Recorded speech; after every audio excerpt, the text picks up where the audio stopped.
Experts have said that the next 2 weeks are crucial in our coronavirus battle as we enter a new phase of community transmission. Now we're pleased to welcome Professor Teo Yik Ying. He's the Dean of the Swee Hock School of Public Health at the National University of Singapore.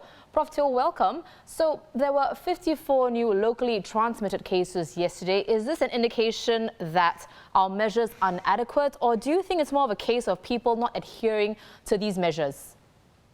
So yesterday's report is certainly worrying. It's not just the numbers, but also where the infections are coming from.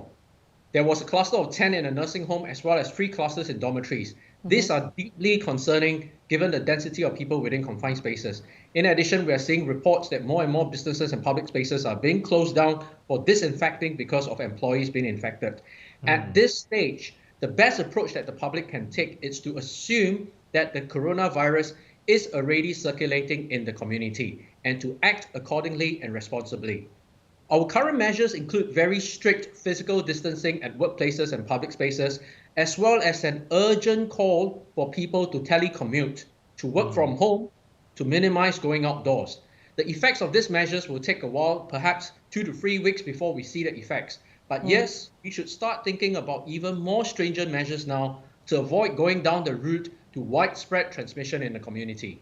Right. Now, Prof, a 4th person died in Singapore today from COVID-19. Now, out of the 4 deaths, 3 had hypertension. We understand it's another term for high blood pressure. Now, what else can you tell us about this condition, and specifically why those who have it are more defenseless against the virus?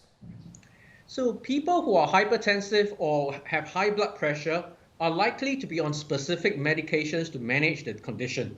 Now, there have been reports to suggest that one form of medication called ACE inhibitors may be acting in the same manner as how the coronavirus enters cells to make the situation worse. But I must emphasize that there is really insufficient understanding of this at the moment to make a clinical assessment on this. So scientists and clinicians are actively looking into this to make sure that once they have the appropriate information, they can make the necessary decision whether to continue with such treatments because it is just a coincidence, or indeed that there is a mechanism that is similar to the viral actions, and to encourage people to switch medications, to switch to something else. Right.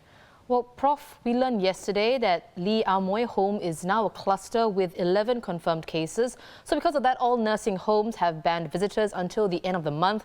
Senior-centric activities have also been suspended.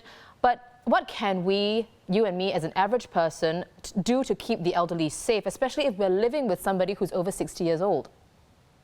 So there are 2 groups of elderly in the community, and well, there are more than 2 groups, but most of them fall into these 2 groups. The first are the elderly that are in nursing homes. We need to first ensure that the people looking after the elderly in nursing homes are themselves not infected. And this really does come back to the very simple measures that we have. Regular hand washing with soap and water, twice daily temperature checks, wearing a surgical mask when interacting with the elderly, and most importantly, if these workers or volunteers, they are not feeling well, they should not go to work to care for the elderly. Same rules apply for any community volunteers that are helping out in nursing homes. Now, the other group of elderly actually are the elderly that are staying at home, that are being cared for by people at home. For members of the public with elderly people at home, the same advice actually applies. This includes very simple measures such as a shower when returning home from work, changing clothes before interacting with old people, in addition to what I've mentioned around personal hygiene temperature checks.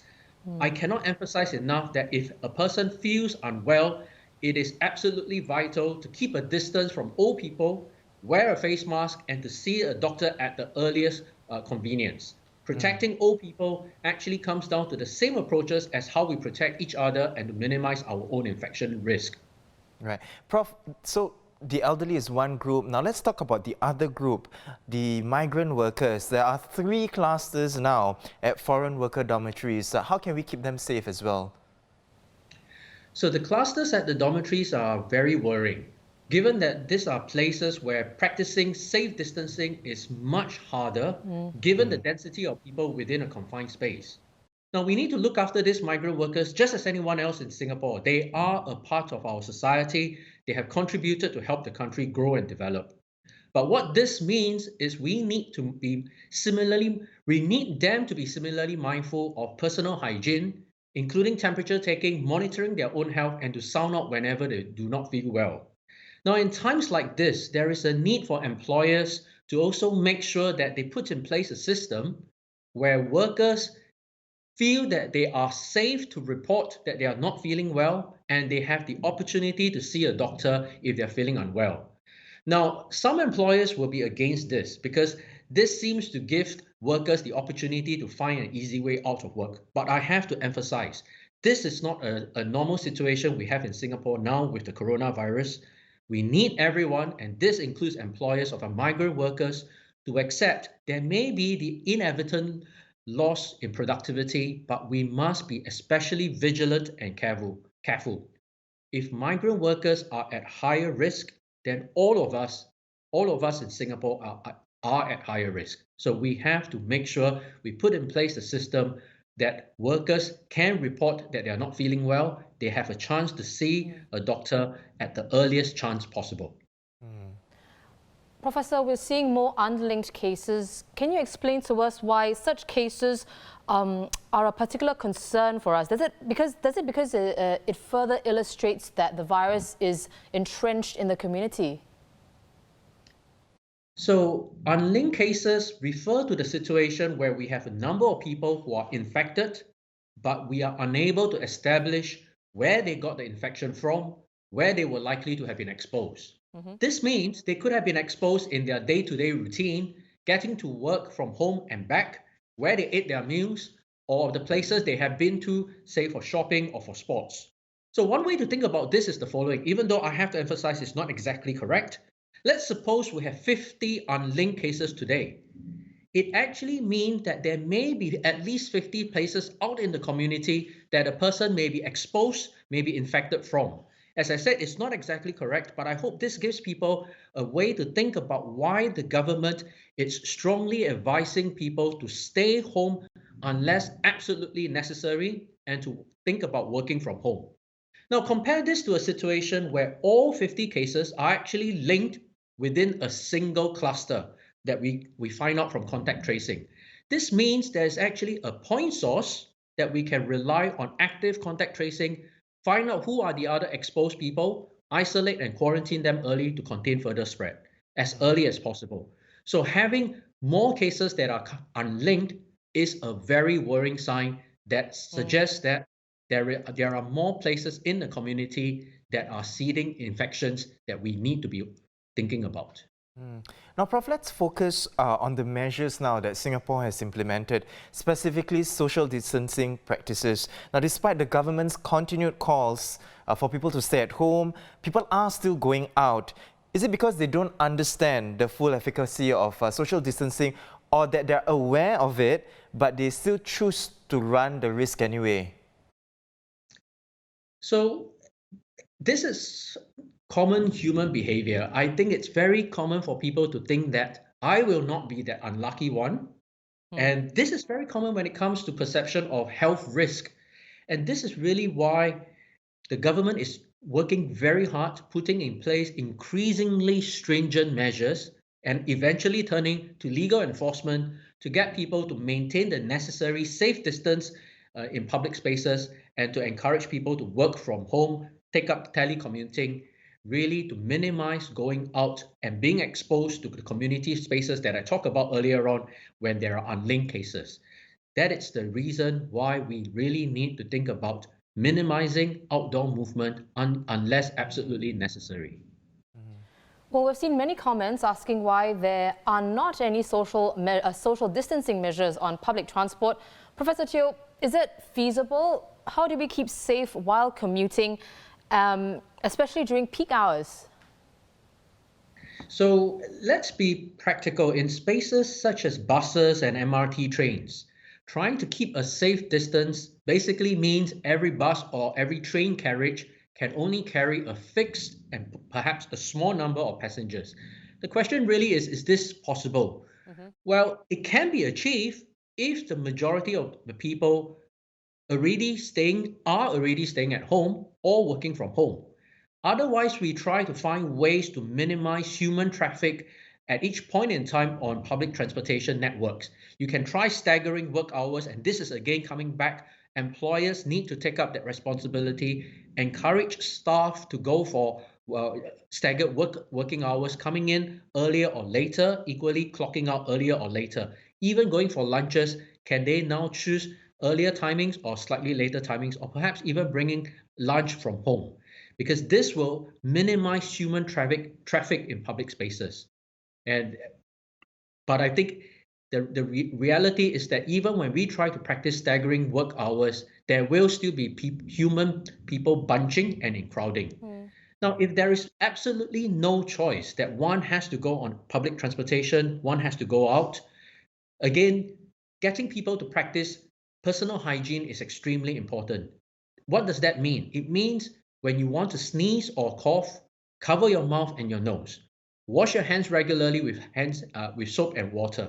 Simple things like this can minimize personal risk as well as the risk to others as well. Now, Prof, the government has been stressing that we should stay at home.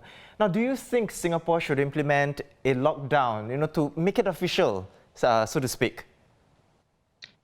So, the idea of a lockdown, it's firstly not off the table. Given the signs that we are seeing, it may not actually be a bad idea to consider implementing what I would call a reboot. You call it a lockdown, I call it a reboot. And this means getting people to stay home, mandating it perhaps for the majority of time, except for essential functions. Do this for 2 to 3 weeks, allow community transmission chains to be broken. More importantly, allow our healthcare system to breathe and to recover. Bear in mind, though, this means that people will be staying indoors and interacting with the family unit more. It doesn't mean that we will completely see zero transmission after the lockdown, because we are just shifting the transmission dynamics from the community now to the households. But households will be much more manageable. We will be able to contain the outbreak better. There's often the mistaken belief that a lockdown will be the magic bullet to solve everything. And that's why the public has been calling for Singapore to be locked down. How we implement a lockdown or a reboot is just as important. Right. Well, we're not in a lockdown or a reboot yet. Most malls and restaurants remain open. But on the other hand, we've been told to stay at home. And that sounds like a mixed message. So, Professor Teo, if you had a message for Singaporeans, what would that be? I don't actually think there is a mixed message, because the lockdown allows people to still go to perform the most essential functions, such as getting their groceries, getting their medical supplies. Some work require people to go on. The moment you have a classical complete lockdown where transportation networks are closed, people have to stay indoors, that is going to create additional problems if the planning for the lockdown is not done properly. The message that I have really would be stay at home unless you're going out for a run, a walk, or a cycle to get your daily exercise. Stay at home unless you need to get your groceries or other essential goods. And even so, don't take it as a family outing, but instead perhaps just have 1 or 2 people in the household go out to get the necessary supplies. Consider working from home if possible. The Manpower Ministry has already advocated this very firmly, and hopefully this encourages employers to really think about allowing telecommuting as much as possible. And finally, what I mentioned earlier, simple personal hygiene, covering mouth and nose when you have to sneeze or cough, washing hands often with soap and water, taking your temperature twice a day, wear a mask if you're having a temperature or you don't feel well, and see a doctor as early as possible. If you're not feeling well, stay away from family members and friends, especially the elderly, until you are clear that you have fully recovered. That's my best advice that I can give. Well, and it's definitely advice that we should take. It's been a pleasure, Professor Teo. Thank you so much for your insight.